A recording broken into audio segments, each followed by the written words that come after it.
Assalamu alaikum. Welcome to Shah Group Educational Channel.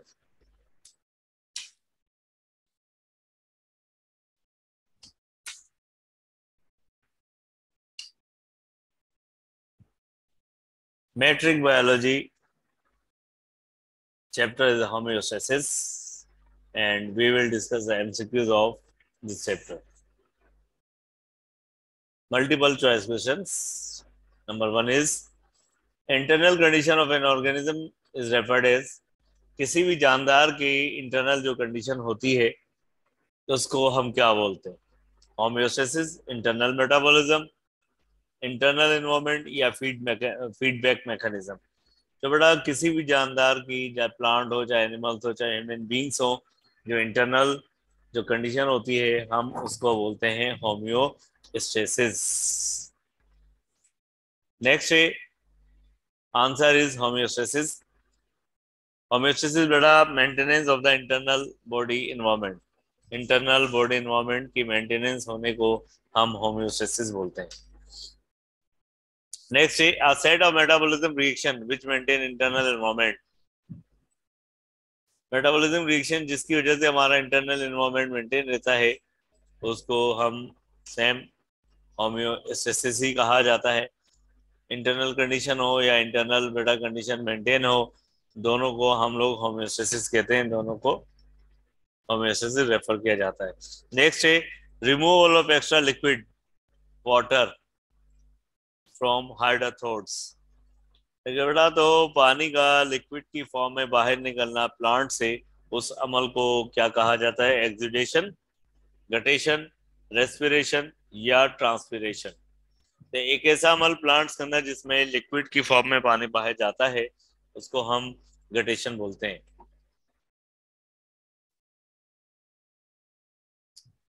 ऐसे पौधे जो कि बेटा कोस्टल एरियाज के करीब ग्रो होते हैं, ऐसे पौधों को हम क्या बोलते हैं? जीरोफाइट्स, हेलोफाइट्स, एपिफाइट्स या हाइग्रोफाइट्स। तो बेटा हेलोफाइट्स वो पौधे होते हैं जो कि सॉल्टेड एरियाज में या कोस्टल एरियाज के करीब ग्रो होते हैं, उनको हम हेलोफाइट्स बोलते हैं। Organs of human body which is considered the largest organ. इंसानों की बॉडी का सबसे बड़ा ऑर्गन किसको कंसिडर किया जाता है? स्किन, डाइजेस्टिव ट्रैक्ट, लिवर या ब्रेन। तो हमारे बॉडी का सबसे बड़ा ऑर्गन है बेटा स्किन। ये तो ऑर्गन है। अगर मेटाबॉलिक ऑर्गन की बात की जाएगी तो उसके अंदर सबसे बड़ा मेटाबॉलिक ऑर्गन है लिवर, और लेकिन सिर्फ ऑर्गन्स की बात की जाएगी तो सबसे बड़ा ऑर्गन है liver, skin sorry. The maintenance of the body temperature with in a suitable limit. Plant animals की बॉडी का टेम्परेचर एक लिमिट के अंदर है, मैनेज होने को, मेंटेन होने को, रेगुलेट होने को क्या बोलते हैं? होम्योथर्म, थर्मोरेगुलेशन, ऑस्मोरेगुलेशन या हेटेरोथर्म्स। तो बेटा टेम्परेचर मेंटेन होने के अमल को थर्मोरेगुलेशन कहा जाता है। तो करेक्ट आंसर है थर्मोरेगुलेशन। नेक्स्ट है kidney is enclose in a membrane called. Kidney के गिर्द बेटा एक मेम्ब्रेन होती है जो कि किडनी को डैमेज होने से बचाती है और एक्सटर्नल शॉक को एब्जॉर्ब करती है। पेरिकार्डियम है, पेरिटोनियम मेम्ब्रेन है, प्लूरल मेम्ब्रेन है या प्लूम्यूल है। Peritoneum membrane around the kidney that protect the kidney from the external shocks and damage. Peritoneum बेटा वो मेम्ब्रेन है जो किडनी के गिर्द मौजूद होती है। नेक्स्ट ऑप्शन है the network of blood capillaries present in the layer of the skin. तो बेटा स्किन की कौन सी लेयर के अंदर ब्लड कैपिलरीज का जाल होगा? एपिडर्मिस, डर्मिस, हाइपोडर्मिस या एंडोडर्मिस। तो dermis is a living layer of the skin. तो बेटा डर्मिस जो है स्किन की लिविंग लेयर है, उनमें जो है उनको ऑक्सीजन भी चाहिए, उनको न्यूट्रिशन भी चाहिए, वो ब्लड के थ्रू आते हैं, इसी वजह से डर्मिस में ब्लड कैपिलरीज होती हैं। नेक्स्ट ऑप्शन है selective reabsorption is nephron takes place। Nephron is a unit of kidney, वहां से जो है काम की चीजें रीएब्जॉर्ब होती हैं। हम नेफ्रॉन के कौन से स्ट्रक्चर से, कौन से पार्ट से सिलेक्टिव रीएब्जॉर्प्शन होती है? ग्लोमेरुलस से, मालफिजियन बॉडी से, कन्वोल्यूटेड ट्यूब्यूल से, या लूप ऑफ हेलने से? तो सबसे ज्यादा प्रोक्सिमल कन्वोल्यूटेड ट्यूब्यूल से सिलेक्टिव रीअब्जॉर्प्शन का अमल होता है। शाहजी कॉलेजिएट ला रहा है आपके मुस्तकबिल को बेहतर बनाने का एक सुनहरी मौका। हर साल की तरह इस साल भी नहम तब 12वीं जमात के ग्रैंड टेस्ट का इनेकाद किया जा रहा है। स्टूडेंट्स की कामयाबी को यकीनी बनाने के लिए मारूफ असातिज़ा और माहिर तालीम सर तौसीफ शाह की ज़ेर निगरानी में तैयार करता एक ग्रैंड टेस्ट किट फ्राहम की जाएगी, जिसमें मौजूद है बोर्ड की बताई हुई स्कीम के मुताबिक मॉडल पेपर्स और तमाम मज़ाबीन के गेस्ट पेपर्स और MCQs। याद रहे स्टूडेंट्स, शाहजी कॉलेजिएट का ग्रैंड टेस्ट बोर्ड के एग्जाम से पहले आपके रिजल्ट को बेहतर बनाने का एक सुनहरी मौका है। तो फिर आएं शाहजी कॉलेजिएट के साथ अपने रिजल्ट को मजीद बेहतर बनाएं। रजिस्ट्रेशन के लिए अपनी करीबी शाहजी कॉलेजिएट ब्रांच से राब्ता करें।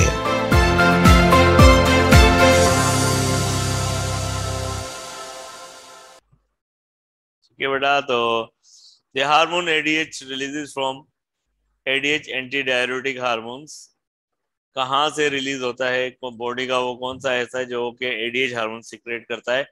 पिट्यूटरी ग्लैंड, किडनी, लिवर या लंग्स? ठीक है बेटा, आंसर है पिट्यूटरी ग्लैंड। हमारी बॉडी का वो ऑर्गन है जो ADH हार्मोन को सिक्रेट करता है। कब सिक्रेट करेगा बेटा? जब पानी की कमी होगी। This hormone act on the kidney and cause the reabsorption of water. ये हार्मोन किडनी पे असरअंदाज होगा और पानी की रीअब्जॉर्प्शन करवाएगा। लेकिन रिलीज कहां से होता है? पिट्यूटरी ग्लैंड से। The removal of metabolic waste from the body. हमारी बॉडी से वेस्ट का बाहर निकलना, उस अमल को क्या बोलते हैं? होम्योस्टेसिस, ऑस्मोरेगुलेशन, एक्सक्रीशन या थर्मोरेगुलेशन? एक्सक्रीशन। एक्सक्रीशन ऐसा अमल है जिसके अंदर हमारे बॉडी से वेस्ट प्रोडक्ट बाहर निकलती हैं। Guttation takes place through. Guttation कहाँ से होती है? गटेशन का मतलब है कि बेटा प्लांट से ड्रॉपलेट्स के फॉर्म में पानी का बाहर निकलना। अक्सर अमूमन सुबह पत्तों पे ड्रॉपलेट्स पड़े हुए होते हैं, तो बेटा वो पानी जो है गटेशन के थ्रू बाहर आता है। लेकिन प्लांट का वो कौन सा हिस्सा जैसे पानी बाहर निकलेगा तो उसको हम बोलते हैं hydathodes. Hydathodes are the opening from where the water is evacuated in the form of droplets, and this process is called guttation. Next है बेटा ऐसे पौधे जो कि ड्राई प्लेसेस में ग्रो होते हैं, यानी कि जहां पानी नहीं होता, ऐसे पौधों को हम क्या बोलते हैं? हाइड्रोफाइट्स, हेलोफाइट्स, मेसोफाइट्स या जीरोफाइट्स? तो आंसर है जीरोफाइट्स। जीरोफाइट ऐसे प्लांट्स होते हैं जो कि ड्राई प्लेसेस पर होते हैं, फॉर एग्जांपल डेजर्ट्स में, बर्फानी एरियाज में, चट्टानों पर। इन तीनों जगहों पे पानी नहीं होता, तो ऐसे पौधे जो कि ड्राई जगह पे होते हैं उनको हम जीरोफाइट्स बोलते हैं। Which of the following has poorly developed roots? कौन से प्लांट्स हैं जिनके पास रूट्स जो होती हैं वेल डेवलप नहीं होती? हाइड्रोफाइट्स, हेलोफाइट्स, मेसोफाइट्स या जीरोफाइट्स? ऐसे पौधों को हम हाइड्रोफाइट्स बोलते हैं। उनके पास रूट्स क्यों नहीं होती बेटा? वो कंटिन्यूसली पानी के कांटेक्ट में होते हैं, और अगर उनके पास रूट्स होगी तो बेटा ज्यादा से ज्यादा उनकी बॉडी के अंदर पानी जाएगा, और जिसकी वजह से उनके सेल डैमेज हो सकते हैं। इसी वजह से उनके पास रूट्स नहीं होती। Hydrophytes are those plant which are partially या completely present in the fresh water. ठीक है, इस वजह से उनके पास रूट्स नहीं होते। Cacti, cactus is an example of. बड़ा कैक्टस कौन से प्लांट्स होते हैं? हाइड्रोफाइट्स होते हैं, हेलोफाइट्स होते हैं, मेसोफाइट्स या जीरोफाइट्स? कैक्टस वो प्लांट्स होते हैं जो ड्राई जगह पे ग्रो करते हैं, तो कैक्टस का ताल्लुक किससे बेटा? जीरोफाइट्स से। नेक्स्ट है organism which is isotonic in internal environment with respect to outer environment. ऐसे ऑर्गेनिज्म जिनका बेटा पानी का जो लेवल है वो इक्वल होगा as compared to the outside, यानी जितना पानी का लेवल बाहर होगा उतना ही पानी का लेवल अंदर भी होगा। ऐसे ऑर्गेनिज्म को हम बोलते हैं ऑस्मो कन्फॉर्मर्स। उनके अंदर बेटा वाटर लेवल मेंटेन नहीं होता, क्योंकि पानी का लेवल बाहर और अंदर सेल के इक्वल होता है। और जिसके अंदर बेटा अनइक्वल पानी का लेवल होगा उसको हम बोलते हैं ऑस्मो रेगुलेटर्स। ठीक है, Which of the following takes place in terrestrial organism in relation to the osmoregulation? Osmoregulation के लिहाज से टेरेस्ट्रियल ऑर्गेनिज्म में कौन सा स्टेटमेंट है? Development of exoskeleton, reabsorption of water, both of this या नॉन ऑफ दिस? बड़ा जो है हमारे टेरेस्ट्रियल एनिमल्स, उनकी एक्सोस्केलेटन भी होता है और उनके पास किडनी से और रेक्टम से पानी की रीअब्जॉर्प्शन भी होती है। तो इसका आंसर है both A and B. Fresh water unicellular organism, बेटा फ्रेश यानी कि हमारे दरियाओं में या पॉन्ड्स में, झीलों में पाए जाने वाला यूनो ऑर्गेनिज्म जिसके पास वाटर स्टोरिंग ऑर्गेनल होता है, उसको हम क्या बोलते हैं? Food vacuole, contractile vacuole, lysosomes या नन ऑफ दिस? तो बेटा यूनिसेलुलर ऑर्गेनिज्म जैसे अमेबा है, अमेबा के पास क्या होगा बेटा? कॉन्ट्रेक्टाइल वैक्यूल होगा। कॉन्ट्रेक्टाइल वैक्यूल में वो पानी भरता है और उसी के जरिए पानी को वापस बाहर निकाल देता है। तो यूनिसेलुलर ऑर्गेनिज्म अपना वाटर का लेवल मेंटेन करते हैं किसके थ्रू? कॉन्ट्रेक्टाइल वैक्यूल के through. The process of deamination, deamination किसको बोलते हैं? Removal of amine group.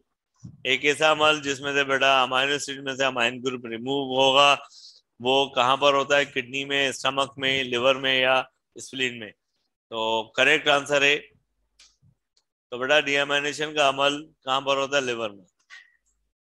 Excretive organ of earthworm, earthworm के अंदर बेटा वेस्ट प्रोडक्ट किसके जरिए बाहर निकलते हैं? उसका नाम बताना है। प्रोटोनेफ्रीडिया, मेटानेफ्रीडिया, माल्फिजियन ट्यूबुल्स या kidney?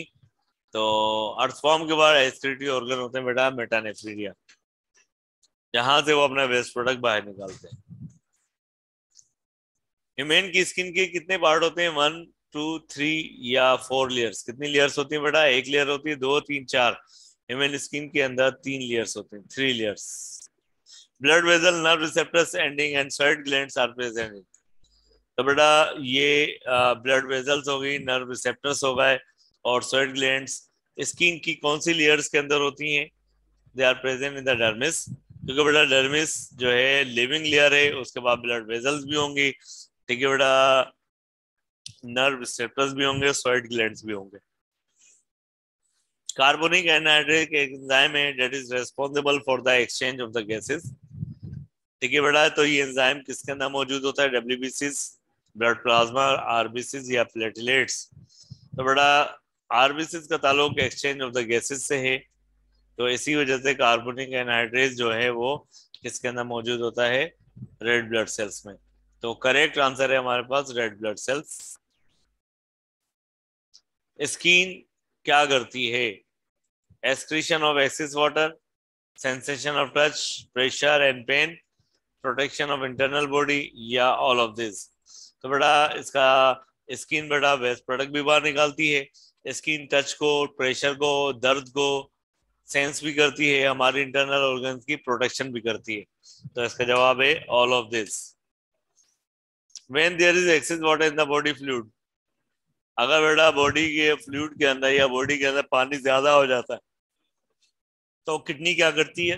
Reabsorb less water, reabsorb more water, it doesn't effect kidney operation या नन ऑफ दिस?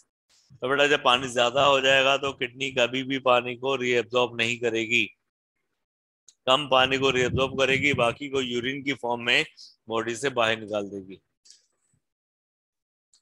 किडनी का स्ट्रक्चरल फंक्शनल यूनिट क्या है? यानी कि किडनी कौन से सेल की बनी हुई होती है?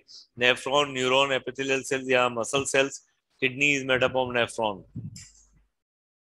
ठीक है बेटा। ये एक टेक्निक है जिसके अंदर किडनी फेल होने की सूरत में हम वेस्ट प्रोडक्ट बाहर निकालते हैं, उस टेक्निक को क्या बोलते हैं?